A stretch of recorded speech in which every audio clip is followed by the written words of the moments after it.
Ayan nga guys, ang ninang nyo. Wait lang, napakalakas ng aking exhaust.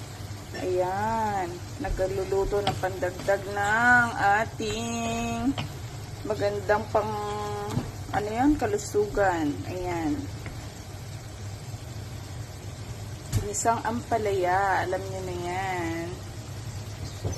Only Filipino can relate. Nanluto na yan. So, hindi ko pa nilalagay yung ating eggs. So, ayan.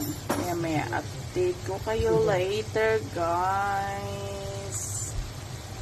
Yum, yum, yum. Ang mabango na kung naamoy nyo lang.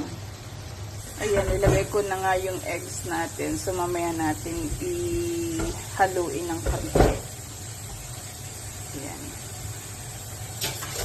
Minced chicken, guys, yung nilagay ko. Minced chicken leg fillet yung inano ko.